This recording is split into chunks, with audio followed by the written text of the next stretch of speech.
Bienvenue sur cette chaîne YouTube consacrée au procès contre Michael Jackson ayant eu lieu en 2005. Sur cette chaîne, je résume le procès jour après jour en m'appuyant sur la retranscription du procès venant du tribunal de Santa Maria en Californie. Si vous ne l'avez pas déjà fait, je vous recommande fortement de visionner mes vidéos précédentes afin d'avoir une vision précise du déroulement de ce procès et de prendre connaissance de l'ensemble des informations. Dans la vidéo d'aujourd'hui, je vais résumer le déroulement du procès le 9 mars 2005, 8e jour du procès après la sélection du jury. Au cours de cette journée de procès, Star Arvizo est de nouveau contre-interrogé par Tom Mesereau, puis interrogé par Tom Sneddon. Tom Mesereau fait allusion au fait que les Arvizo ont été à un rendez-vous chez le dentiste, Dr Simont, le 24 février 2003. Star confirme le rendez-vous où il est allé avec sa mère et Gavin, car Janet Arvizo voulait que Gavin et Star se fassent enlever leurs appareils dentaires. Ils y sont allés en voiture dans la soirée avec un employé de Neverland du nom de Joe. Il affirme que Joe était resté debout près d'eux pendant le rendez-vous. Tom Mesereau fait remarquer que Star avait dit devant le grand jury qu'il avait vu de la vodka dans la chambre de Michael Jackson pendant l'agression présumée de Gavin, alors que la scène était supposée n'avoir duré que quelques secondes, avec la seule lumière des escaliers. Star dit qu'il y avait 2 lampes dans l'escalier et que c'était suffisant pour éclairer la chambre. Tom Mesereau fait remarquer que Star dit que sa mère voulait quitter Neverland, alors qu'il avait dit que non devant le grand jury. Star dit qu'il se souvient qu'elle l'avait dit et que probablement il ne s'en souvenait pas à l'époque du grand jury. Tom Mesereau lui demande si sa mémoire est donc meilleure maintenant que le 29 mars 2004. Star confirme qu'il avait dit devant le grand jury que pendant le voyage en avion en revenant de Miami, le docteur Farchian faisait face à Michael Jackson. Star confirme qu'il avait dit devant le grand jury que quand il avait vu prétendument Michael Jackson agresser son frère, il n'était pas allé jusqu'en haut des marches de l'escalier. Il dit que Michael Jackson et Gavin n'étaient pas sous les draps, mais sur une couverture. Tom Mesereau fait diffuser une vidéo que Star avait tournée à Neverland Channel. Star affirme qu'il n'avait jamais demandé à Michael Jackson d'apparaître dans cette vidéo et que c'est Michael Jackson qui le lui avait proposé. Il affirme qu'il ne sait pas si sa mère était au courant qu'il avait tourné cette vidéo. Il dit qu'il avait visionné cette vidéo pour la première fois chez Hamid Mosley. Il dit qu'il était fatigué quand il a tourné cette vidéo. Une vidéo de Gavin malade avec Michael Jackson à Neverland est diffusée. Star dit qu'il ne se souvient pas si sa mère avait diffusé cette vidéo devant les 3 assistantes sociales. Quand Tom Mesereau lui demande si sa famille avait demandé de l'aide à Michael Jackson alors que Gavin était atteint d'un cancer, Star ne se souvient pas. La vidéo des Arvizo tournée chez Hamid Mosley est diffusée. Star affirme qu'il avait menti dans cette vidéo, qu'il pensait à son beau-père Jay Jackson quand il disait que Michael Jackson était une figure paternelle et que Michael Jackson ne l'avait pas vraiment aidé avec ses devoirs. Il affirme qu'il avait dit des choses positives sur Michael Jackson uniquement parce que Dieter le voulait. Dans la vidéo, Janet Arvizo disait que ses enfants voulaient être acteurs. Star affirme que sa mère disait ça parce que Dieter le voulait et dit qu'il est trop timide pour jouer la comédie. Il dit que la famille n'était pas libre de partir pendant le tournage. Quand Mesereau lui demande s'il avait peur, Star répond qu'il avait envie de dormir. Il dit qu'il a dit la vérité dans la vidéo quand il a dit que Gavin était devenu plus heureux en venant à Neverland pendant son cancer. Star dit qu'il ne savait pas que cette vidéo était supposée passer à la télévision sur la chaîne Fox. Mesereau fait remarquer que le langage employé par les Arvizo dans cette vidéo est similaire à celui qu'ils employaient quand ils envoyaient des cartes à des célébrités pour obtenir de l'argent. Star dit qu'il sait que Louis Palanker avait donné 20 000 $ à son père pour la chambre de Gavin chez sa grand-mère. Mesereau dit que Star avait envoyé une carte à Louis Palanker où il l'appelait Mommy. Star regarde la carte et dit que c'était l'écriture de sa sœur, qui ne sait pas pourquoi on l'appelait comme ça dans cette carte. Sur une photo, Star avait écrit « Chère Louise, je pense à toi chaque seconde de ma vie et prie pour toi chaque nuit, chaque jour. Je t'aime. J'aimerais passer du temps avec toi. Amour. Star. » Dans une carte adressée à Louis Palanker, les Arvizo lui écrivent en signant « Ta famille ».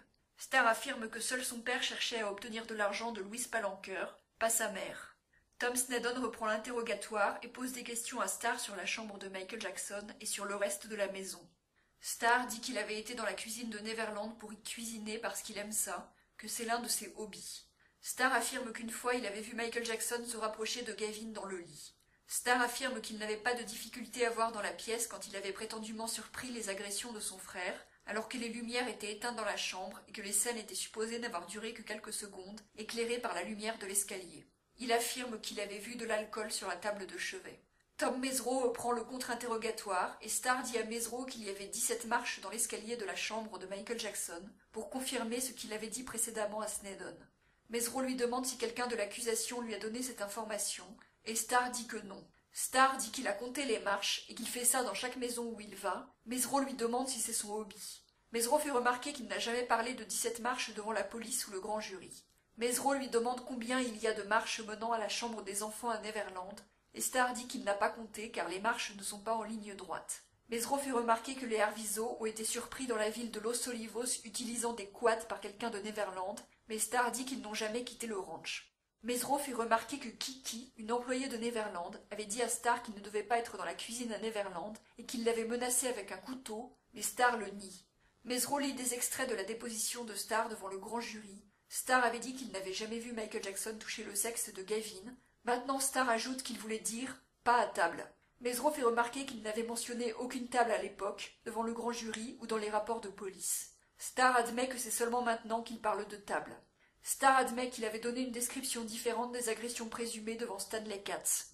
Mesro fait remarquer aussi que Star a décrit un troisième événement au tribunal où Michael Jackson se serait rapproché de Gavin dans le lit, qu'il n'a jamais décrit devant Stanley Katz. Star dit que c'est parce qu'il avait dû oublier. L'accusation appelle comme témoin Gavin Arvizo, qui a 15 ans. Gavin affirme que son père frappait sa mère et ses enfants. Il dit que pendant le camp d'été à The Laugh Factory, les enfants avaient un coach et le sien était l'acteur George Lopez. Gavin dit qu'il avait dit à Jamie Masada qu'il admirait Jay Leno et que c'était son comédien préféré. Il dit qu'il recevait des visites de George Lopez, Jamie Masada et Louis Palanker quand il était à l'hôpital pendant son cancer. Il dit que Jamie Masada et Louis Palanker lui avaient donné le numéro de téléphone de Jay Leno. Il voulait aussi rencontrer Michael Jackson et Chris Tucker. Il raconte comment il a sympathisé avec Chris Tucker, qu'il avait rencontré à The Laugh Factory et qu'il a revu à la première collecte de fonds organisée par Jamie Masada pour lui. Il raconte que Chris Tucker était venu le voir le soir du réveillon à l'hôpital avec Aja Prior et leur enfant et qu'il l'a emmené voir des matchs. Il dit que maintenant il n'a plus de nouvelles de Chris Tucker et ne sait pas si Chris Tucker veut encore être ami avec lui. Il dit qu'il a été photographié avec Kobe Bryant pendant la collecte de fonds organisée à The Laugh Factory. Il dit qu'il y a eu 2 collectes de fonds organisées pour lui à The Laugh Factory. Il dit que Louis Palanker avait donné de l'argent pour qu'il puisse avoir une chambre stérile chez sa grand-mère. Gavin dit que Michael Jackson lui avait téléphoné à l'hôpital, puis qu'il a été invité à Neverland. Il dit que Michael Jackson l'appelait à l'hôpital et chez sa grand-mère. Gavin dit que son père avait jeté un soda à la tête de sa mère pendant leur premier séjour à Neverland en l'an 2000. Gavin affirme que c'est Michael Jackson qui leur avait dit de dormir dans sa chambre et de demander à leurs parents pour pouvoir le faire pendant leur premier séjour à Neverland. Il dit qu'il voulait dormir dans la chambre de Michael Jackson. Gavin dit que Frank Cassio leur avait montré des sites pornographiques sur Internet, montrant des femmes. Gavin affirme que Michael Jackson avait fait une blague sur les seins d'une femme en disant « Got milk » et avait chuchoté à Prince qui dormait « You're missing all the pussy ». Gavin dit que Michael Jackson l'appelait Doudou Head ou Apple Head et qu'il utilisait ses surnoms pour tous les enfants à Neverland. Gavin dit que parfois il allait à Neverland et on lui disait que Michael Jackson n'était pas là et en fait il était là. Il décrit une scène où il avait croisé Michael Jackson et presque foncé dessus par accident en croyant qu'il n'était pas à Neverland, alors que Gavin se dirigeait vers la maison avec Prince et Paris Jackson. Michael Jackson ne l'avait pas vu, puis il l'avait vu et l'avait salué. Il dit qu'il ne voyait pas beaucoup Michael Jackson quand il avait son cancer, car au bout d'un moment, Michael Jackson avait arrêté de lui parler. Il dit que Michael Jackson lui avait donné ses numéros de téléphone et qu'à un moment donné, il ne pouvait plus joindre Michael Jackson car il ne fonctionnait plus, et Frank Cassio ne répondait pas non plus au téléphone. Gavin dit qu'un jour Michael Jackson l'a appelé chez lui et les enfants Arvizo sont allés à Neverland où ils ont rencontré Martin Bashir. Gavin dit que le jour de la rencontre avec Martin Bashir, il avait confirmé à Michael Jackson qu'il voulait devenir acteur et que Michael Jackson lui avait présenté le tournage avec Bashir comme une audition en lui disant de dire qu'il l'avait aidé à guérir du cancer. Quand on lui demande si c'était vrai, il dit « pas vraiment » et que Michael Jackson n'était pas vraiment là pendant son cancer. Gavin dit qu'il voyait Michael Jackson comme l'homme le plus cool de la Terre et comme son meilleur ami à l'époque de son interview avec Bashir. Gavin affirme qu'il ne savait pas que son interview avec Bashir allait être diffusée dans le monde entier et qu'il pensait que Michael Jackson allait garder la vidéo pour lui-même, comme la vidéo filmée à Neverland pendant son cancer. Après l'interview avec Bashir, Michael Jackson est parti et Gavin dit qu'ensuite il ne pouvait pas le joindre au téléphone. C'est ici que se termine ce résumé de la journée de procès. Si vous voulez lire la retranscription du procès, vous trouverez le lien de la retranscription sous la vidéo. Si vous appréciez mon travail, je vous encourage à vous abonner, à liker la vidéo et à la partager.